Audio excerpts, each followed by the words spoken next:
नमस्कार, मी संजीवनी शिंदे, आपुलकीचे अध्यक्ष।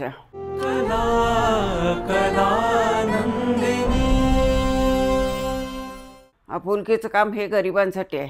आपुलकीच्या माध्यमातून 16-17 वर्ष झाली आपण वृद्धांची सेवा करतो, वृद्धांसाठी कार्यक्रम करतो। नाही तर भरपूर काम आदिवासी माझ्या भागामध्ये माझं खूप काम होतं। स्वतः जायचं, स्वतः बघायचं आणि मग तिथं मदत द्यायची। मी डॉक्टरला घेऊन जायची। मग प्रत्येक शाळेच्या खोल्या किती येते बघायचं, तेवढे डॉक्टर सगळ्या प्रकारचे डॉक्टर घेऊन जायचे। डोळ्याचे, घसा, कान, नाक, ताप, थंडी, कॅन्सरची टेस्ट, तशा लाईन लावायचं त्याचे। मग आणि काही वाटप असं ते एका बाजूला ते वाटपही चालवायचं, कपडे वाटप म्हणा, धान्य वाटप म्हणा, आणि तिथेच माल घ्यायचो आम्ही।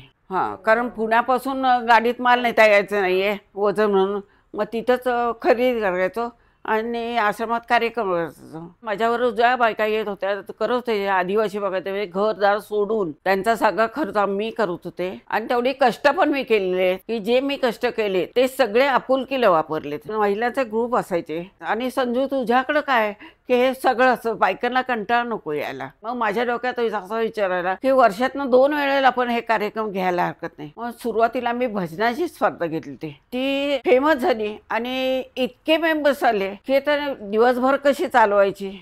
मग टायमिंग दिलेलं होतं आणि इतक्या बायका इतक्या भेटत तर इतके संख्या आली की शेवटी आम्हाला अर्धे कमी करावले।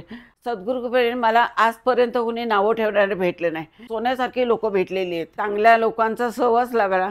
आपुलकीनं कोणीही मानधन घेतलं नाही की म्हणतात तुम्ही आम्हाला ऊर्जा देताय। की महिलांना सांगितलं की आज आपल्या शेजारी कोण आहे किंवा आपली मैत्रीण जी कोण आहे ती फोन करायचा की एकट्या आहेत ना, काही बरे आहेस का, आमकी आहेस का, तुला काही मदत हवी आहे का, एवढेच एवढा। माझ्या आता सुद्धा मैत्रीण होत्या, अगं संजय तू कोणाशीच कधी वाईट होत नाही, 2 शब्द रागवते। मी महिलांना सगळं माझ्या ग्रुपला माहिती आहे, मी रागवते। एकदा सांगते गोड, 2दा सांगते गोड। जर नाही ऐकलं तर मी रागवल्याशिवाय राहत नाही, भयंकर रागवते। ते तर मग आलंच पाहिजे सरळ।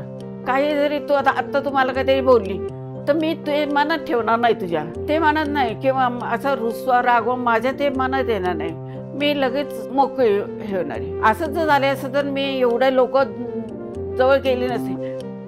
36हून अधिक औषधी वनस्पतींनी समृद्ध अशा आयुरोज आयुर्वेदिक च्यवनप्राश तर्फे कलानंदिनी टीम आणि नवदुर्गा यांना हार्दिक शुभेच्छा।